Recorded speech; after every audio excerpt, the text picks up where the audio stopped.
Pope and Young Club wants to welcome you as we rally together to ensure our bow hunting opportunities for today and tomorrow. You've come to the podcast that believes in preserving, protecting, and promoting the passion for bow hunting. Join us as we strive to be the voice of today's bow hunter. This is the Pope and Young Podcast.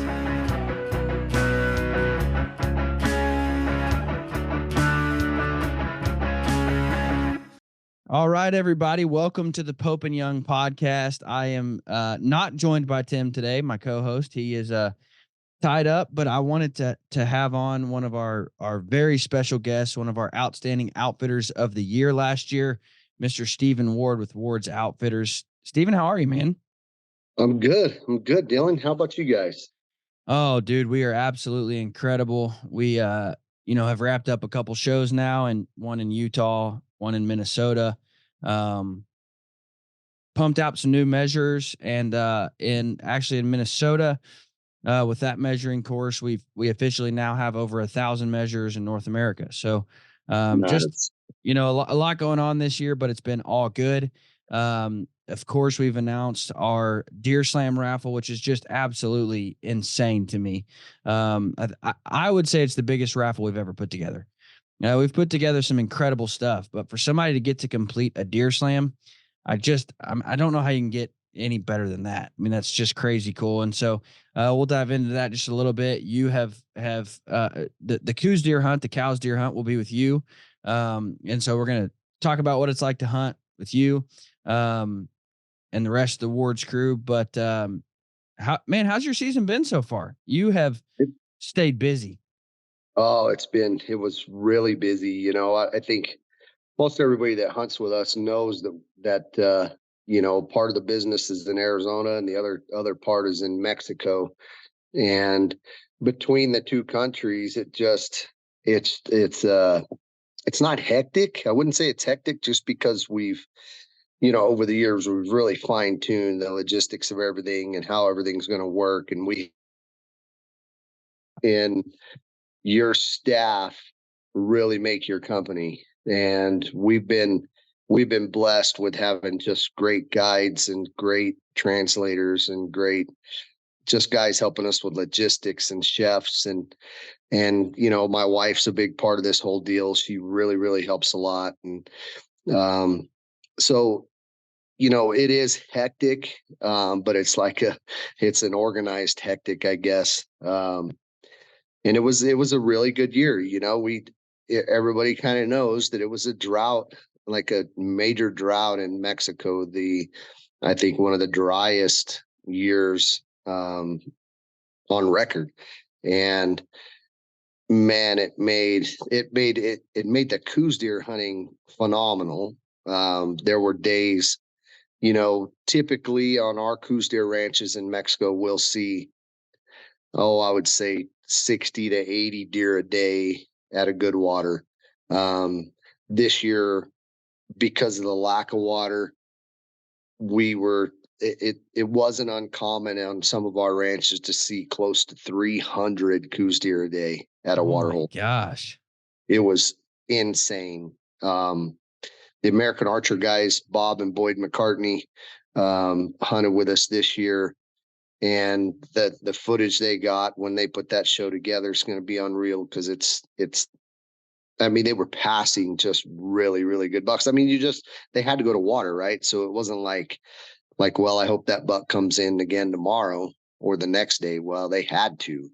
And it really, it was good. The mule deer side of things was pretty tough just because antler growth was not where it should be. So that was a little bit of a struggle. The desert sheep hunting was unbelievable because they had to kind of get around water. And then Arizona wise, it was pretty wet. We actually had a pretty wet winter and the rut was just amazing. Bucks were hammering and it was a long rut. Our buck to doe ratios here in Arizona aren't the best. With that said, it keeps the rut going longer than normal. And so, you get 4 weeks of rutting activity instead of just 1 or 2, like where you guys are back east. But the seasons were great. Our bow hunters had a great time. And I don't think we had a client. We ran about 150 clients between Arizona and Mexico last year, and I can honestly say I don't think we had a client that didn't have a shot opportunity. And what we call a shot opportunity is a shot within a client's effective range. Um, one guy's effective range might be 30 yards and another guy's might be 50, but nowadays it seems like just about everybody's pretty efficient out to 40. And we had a lot of those 40-yard shots, and it was we killed some really good bucks and we missed a lot of deer. Yeah. Now, how long have you guys been in Texas? No, we're in Arizona. Not Texas. I meant Mexico. How long have you been Oh, in Mexico? Sorry. Mexico. Um, we've been in and out for 21 years. Oh, okay. But, we kind of bailed out of there in 2008 to 2012. New government kind of got kind of weird, and but like 2013, we went back in, and we've been hardcore there ever since. Very Just cool. yep. Now, what kind of what do you say to the guy who calls you and they're interested in Mexico? Like, what does it have to offer? What makes hunting in Mexico special? Is it difficult to get guns across borders, to bring meat back, to bring antlers back? Um, is there anything like that just makes Mexico really stand out as like you got to try it? I'll tell you, and a lot of it depends. I mean, you could go hunt Mexico with the wrong guy and have a miserable hunt. You know, um, you can go hunt Mexico with us and have a unbelievable time and a great hunt. And that's one thing I would like to kind of, the listeners is, if you don't hunt with us, make sure you hunt with a reputable company, because there's a lot of fly by night, just guys. A guy owns 3,000 acres and now he's an outfitter and he's selling mule deer hunts and he sells 6 tags. Um, and it's not sustainable. And so, you hear the horror stories, you do hear the horror stories, but I can guarantee you this: the horror stories that you're getting from hunters that go to Mexico are guys that are hunting with non-reputable outfitters. And because there's a lot of paperwork and a lot of logistics that go into that need to be done correctly to make it right.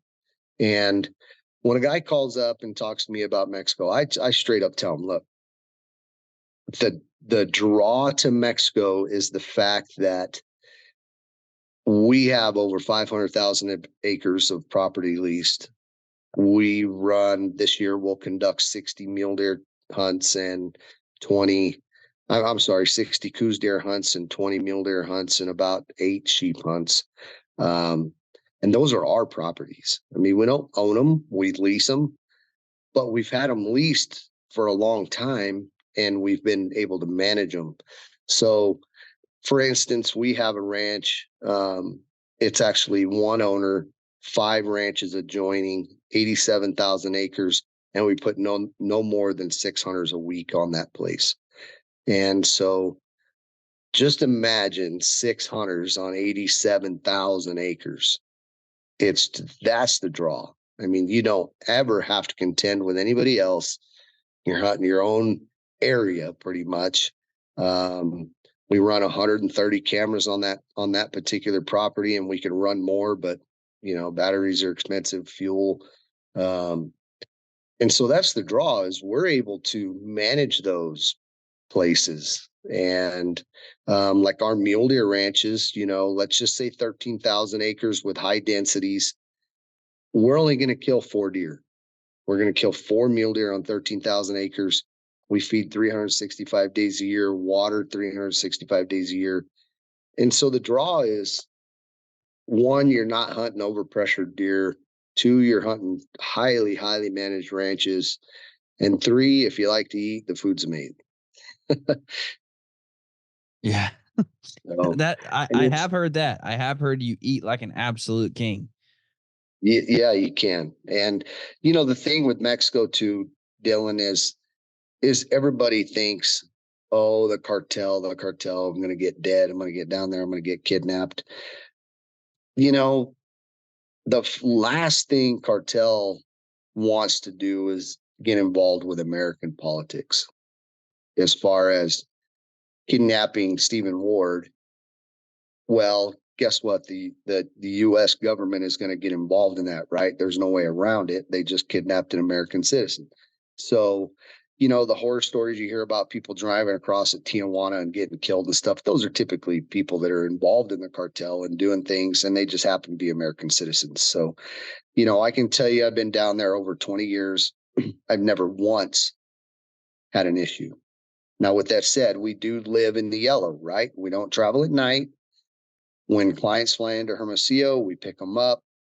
We go eat lunch. We drive to the ranch, which typically is, I would say, 1.5 to 3 hour drive. We're on the ranch for a week. We get up the day they got to fly out or the day before, and we drive back to town. We stay in a nice hotel, or we go directly to the airport.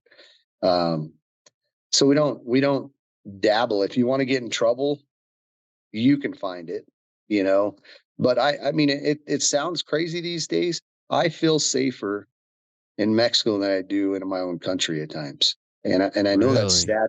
sad. It's really sad to say, but I was just down there 2 weeks on Gould's turkey hunts, and I was in Chihuahua, the dreaded Chihuahua. Everybody talks about Chihuahua. Never had an issue. One, you do go through like some military checkpoints and stuff, but they're super professional, nice, just asking you, do you have guns? Yeah, I got guns. Well, here's my papers. Okay, have a nice day. Have a great hunt. Bring us back some meat, that type of stuff. But we've been doing it long enough. We have all our ducks in a row. We have all the documentation for bringing an animal back. You have to have certain U.S. Fish and Wildlife forms, notice of arrivals, and stuff like that. And we have all that completed. When a client leaves the ranch, we put the tag and UMA numbers on the contracts, and they fly back to the United States and go through U.S. Fish and Wildlife Customs when they land in Phoenix or Dallas. And it's very, very easy. It's very simple.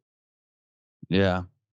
And that's what a lot of people don't get. And I've been blessed to do quite a bit of travel in other countries, and what a lot of people don't get is, like, if you do your homework and you don't if you don't roll in there like a prick, I Yes, mean, like an that's the idiot. problem.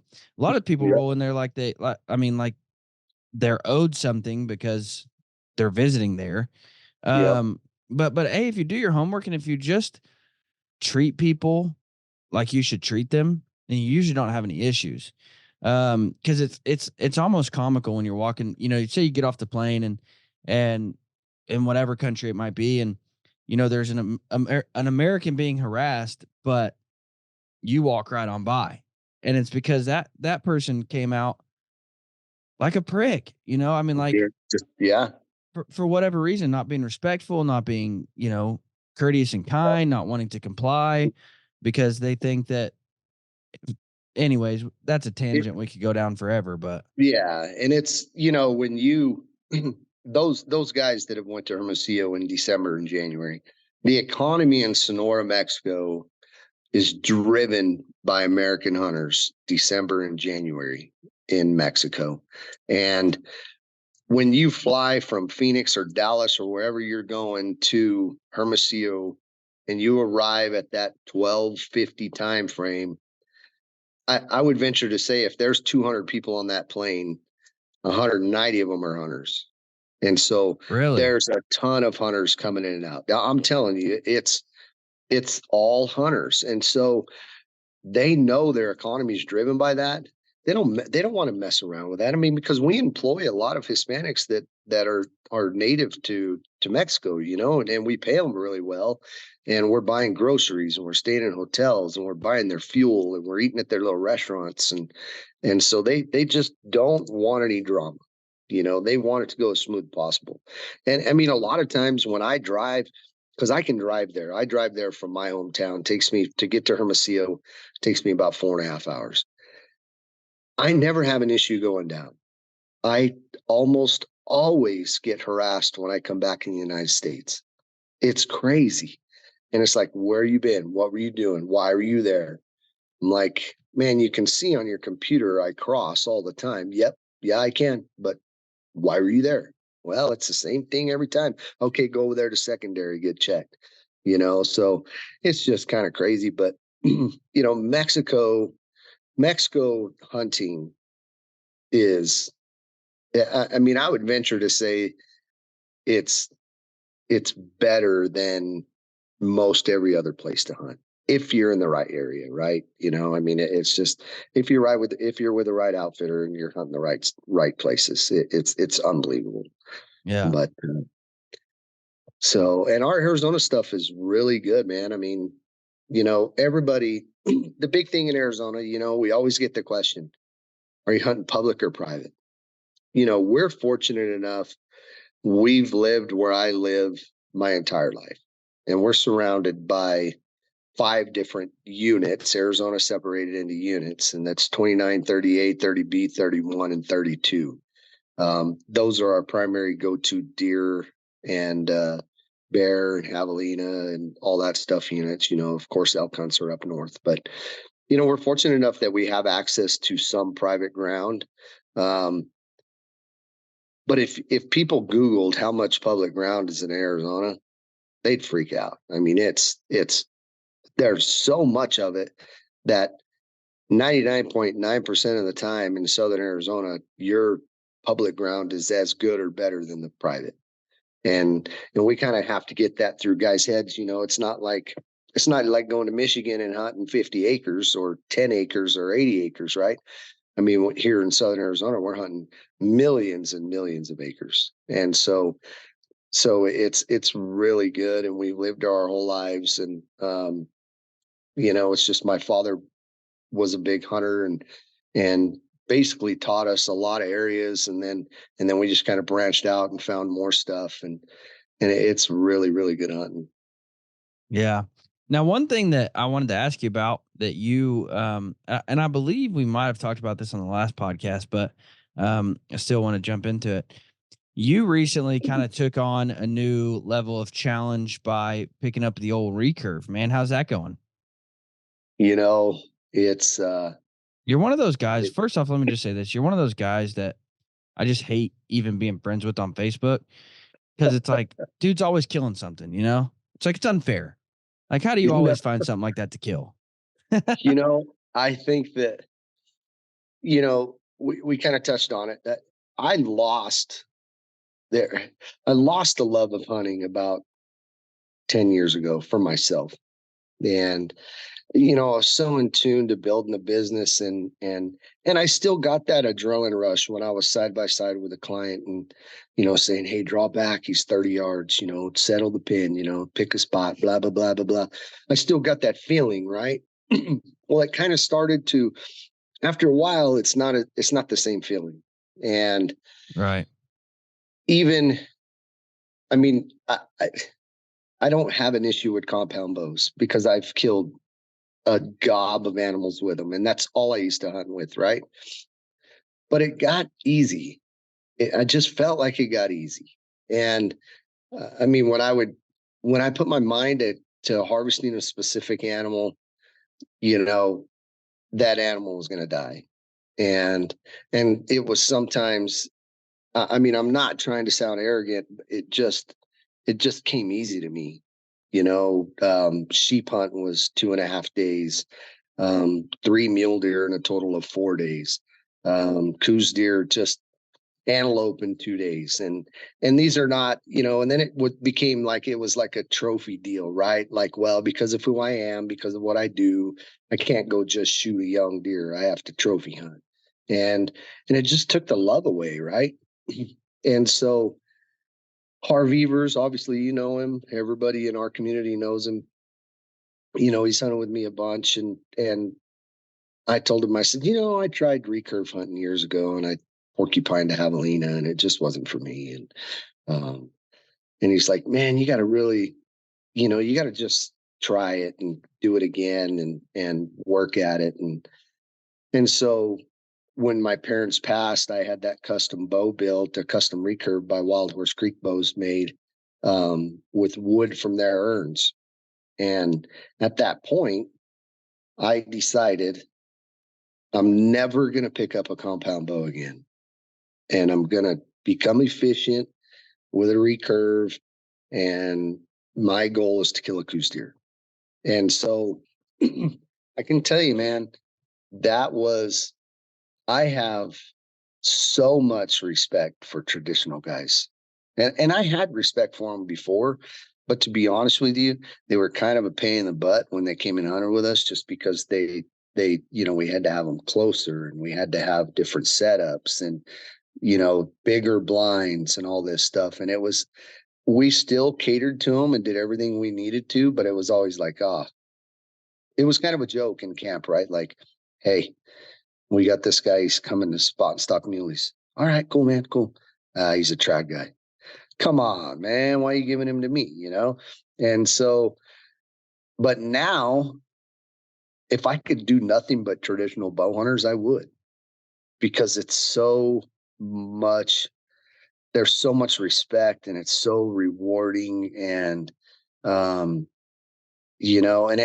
on the other hand, I can tell you it's the most frustrating thing I've ever done. And I know you're a great trad guy and you've been shooting a long time, and I know how it feels. I mean, it is frustrating. It would have been last August, I had multiple Coues deer bucks at 35, 40 yards that were 105 to probably 112, 115 class deer, and I couldn't shoot them. Yeah. And it was like, I couldn't shoot them. There was no way I could shoot past 15 yards at that time, because I'd just gotten my bow in like June and I was hunting in August. And there was a couple times I thought, man, I ought to just go get the compound. And I was like, nope, don't do it. And I ended up shooting a really, really good buck, like a gross 100-inch buck. And I don't know I haven't had him officially scored yet. He's still in the freezer, but it was unbelievable. And, I shot him 9 yards out of a tree stand. Let me say I missed a buck at 7 yards, like 30 minutes earlier, which I think the only reason I killed this deer is because I choked on the other one. And I stood there and kind of analyzed that for 10 minutes, laughing at myself. I actually laughed out loud when I missed the first one. And I couldn't believe it. And so I stood there and kind of knocked another arrow and drew back and was like, man, this is where I held and this is where I should have held. And then the buck I ended up killing came in and I skewed him, and January this last year, we were testing a ranch in Mexico. We do that a lot. What we do is we put cameras and just see what's going on there. And we had a giant double main beam buck hitting it. And we were done with hunters. And so I decided I was going to hunt that deer. I had that deer 3 times within 20 yards and couldn't kill him. He was facing me twice. And the other time there was a little bit of brush. And all my buddies are like, dude, use my bow. And I'm like, it just doesn't mean anything to me to kill it with a compound. It just doesn't. I don't get that. That's feeling. the thing. I don't get that I accomplished something. And so I never killed him. I had a small buck come in, walk by me at 9 yards, 10 yards, and I was really close to shooting him. And I thought, no, I'm just going to wait. Well, he left, walked up on the side of the hill, bedded like 350 yards from me. And I just kept looking over there and I thought, if I can spot and stalk that buck, that'll be pretty cool. And so I climbed out of the tree, and I was lucky because he was under a big Palo Verde, and it was the only one in this one area of the hill. And so I knew that's, by myself, I could get into that. And so I snuck in there, and before I knew it, I was 9 yards, and I had everything knocked and ready to go. And I grunted at him and he stood up and I got him, and That's cool. It was pretty amazing. So, and then, I shot a Gould's turkey a couple weeks ago out of a ground blind, and that was frustrating, man. I mean, I missed 2 birds.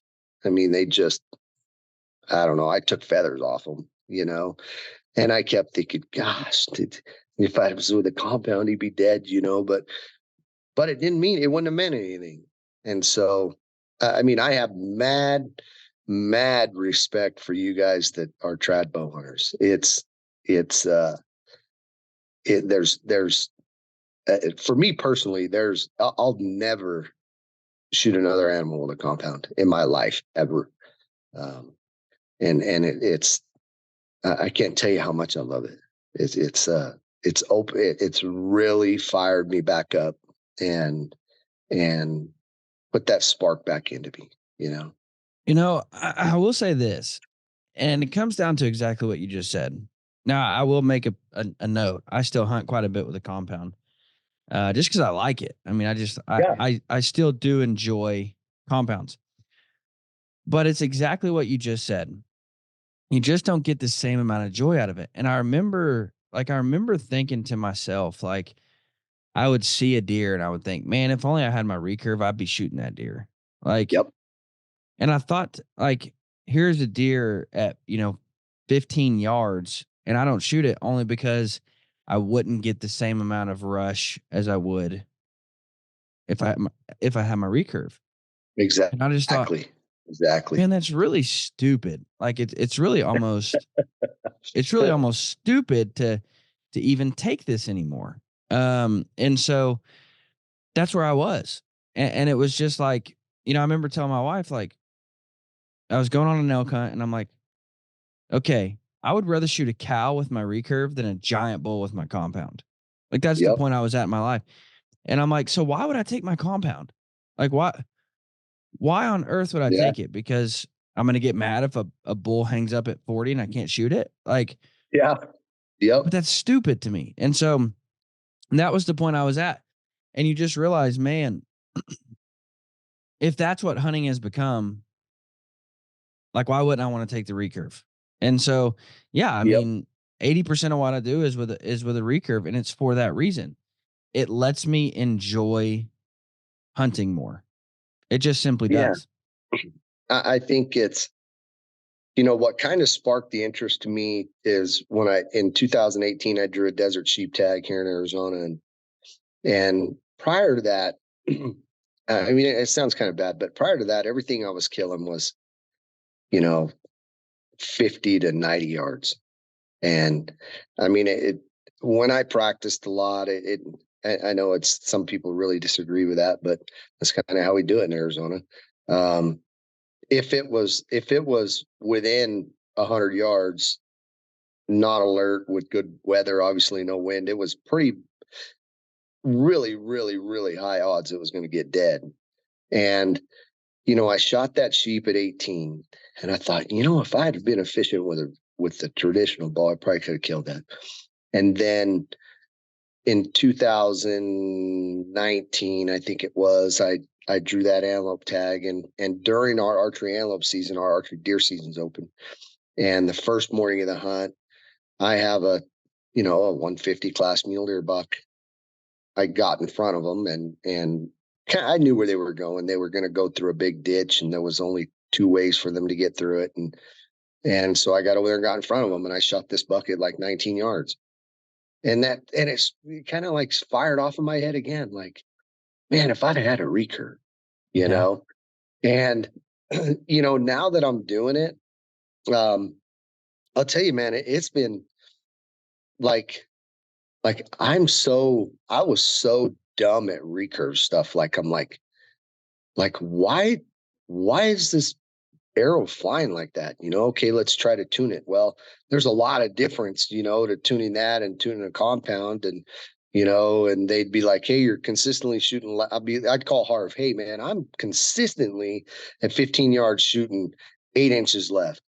And he'd say, well, add more point weight, and I'm like, well, I'm just adapting. He's like, no, don't adapt, just add more weight and blah blah, Yeah. give me all kinds of tips. And I'm like, how does that even make sense?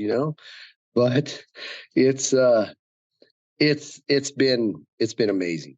And the thing is I've had a couple guys tell me, look, man, I mean, you can still be a trophy hunter and shoot a recurve. And I'm like, listen, because I did have a guy give me some crap about it. I mean, the Coues deer buck I shot in January in Mexico was a dink, dude. I mean, a little 2x2 forky, but I didn't care. It meant the world to me. I stalked it, I shot it, and I had a guy like, man, why don't you let that deer grow up? And I thought you were a trophy hunter. And I'm like, it is my trophy.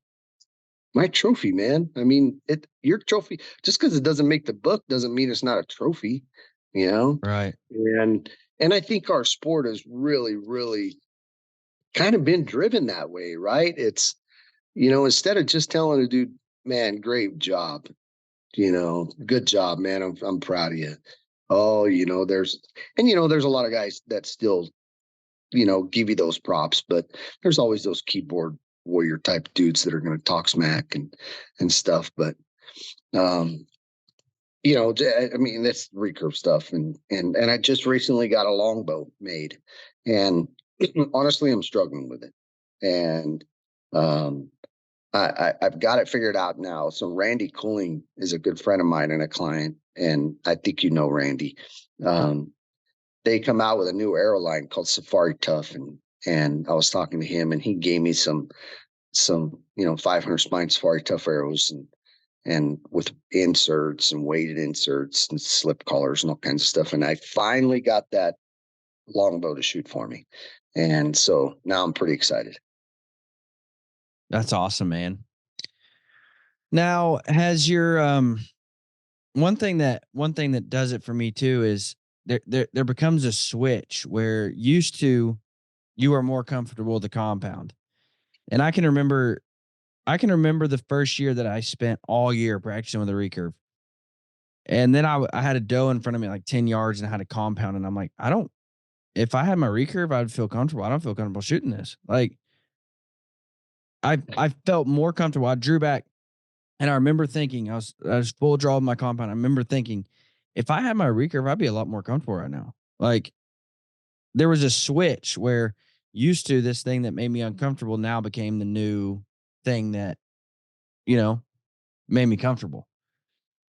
Yeah, I think with me, what I still, I feel like I shoot pretty dang good now. Out to 20, 25. If I don't think about it, if I draw, I mean, I've had guys give me crap because I'm kind of a snap shooter, but I shoot groups like that. And if I draw and hold and all this stuff, I shoot horrible. And even when I was a compound shooter, my dad used to say, dude, you just drew back and shot. And I said, the pin was where it needed to be.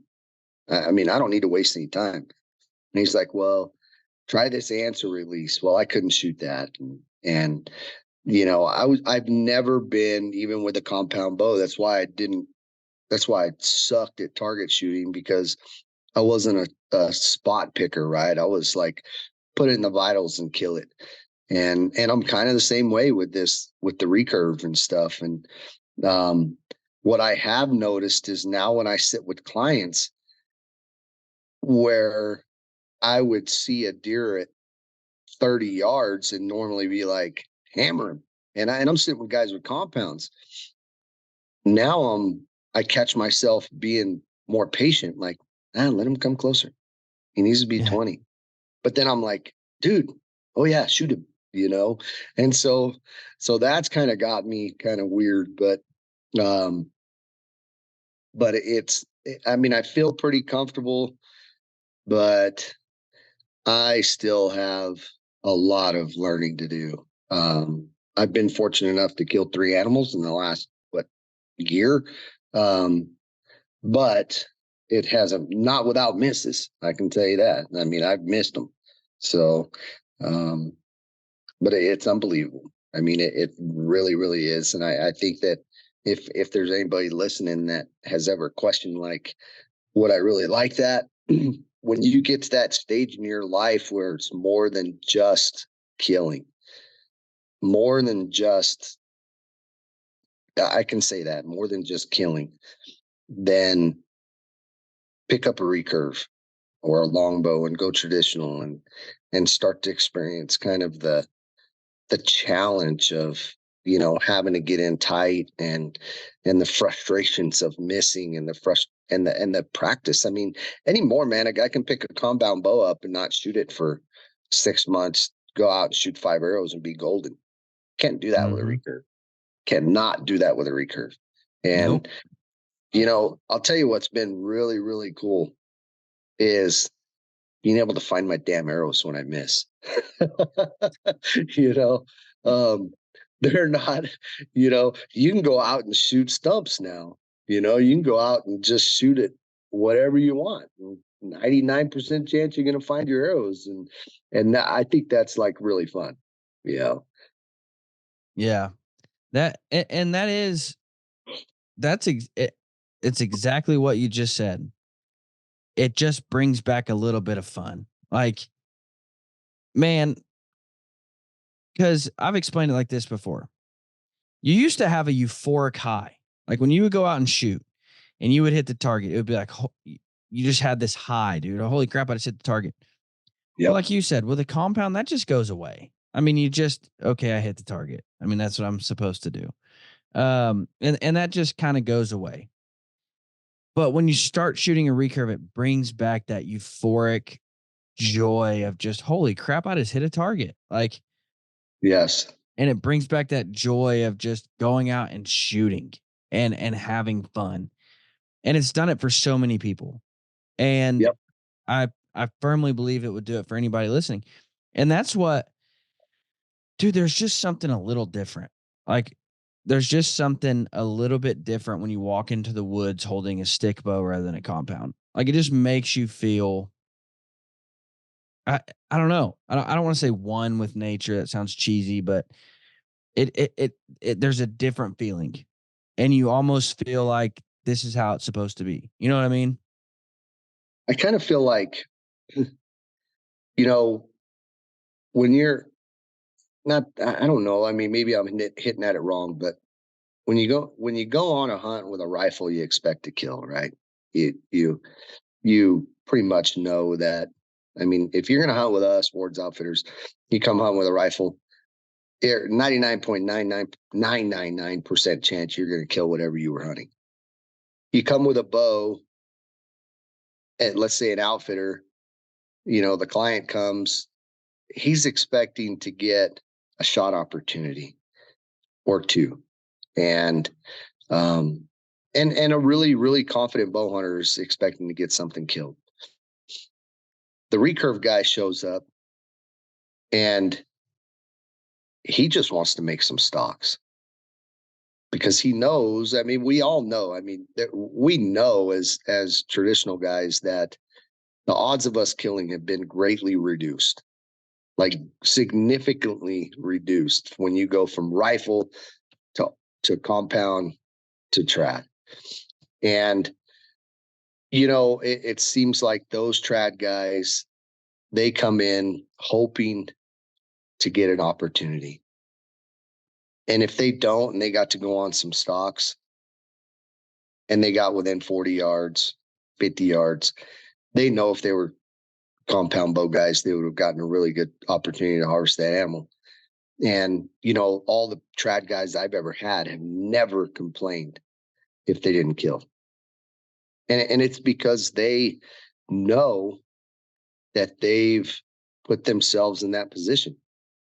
That's just how the brain works when you're a trad guy. Of course you want to kill, but you've reduced your odds. And I mean, Randy Cooling hunted with us 14 days on an elk hunt and passed on a really good bull at water, like a probably 315 class bull. Multiple times was in tight to bulls that just needed one step. And I couldn't tell you how many big bulls he had at 70 yards, 60 yards that even 55 yards that a compound guy would have skewed. And he was like, man, that's the best elk hunt I've ever been on. Whereas if you'd have had a compound guy like that, not all of them, but some of them would have complained that they didn't kill one. Yeah. But I think it takes a very special person to be a traditional guy. It really does. And it takes that person. A little bit on the crazy side, honestly. Yeah. Yeah, for sure. I mean, for sure. You know, when I walk in the woods now, like when I was compound bow hunting, um, I was like, oh, I've got this antelope tag. Yeah, I'm not worried about it. I know I'm going to kill one. I'm going to go hunt coos deer. Yeah, I know I'm going to kill one. I got an elk tag. Yeah, I'm going to shoot a big bull. Now, and granted, man, I'm only like a year into this, right? So it's still pretty fresh to me. Now I go out and I'm like, mm, I just hope I get on something, hope I can get close enough. But it's fun, it's just I think it's just because I'm beyond the have to kill type stuff, you know, and I just want that challenge um of getting it done trad wise and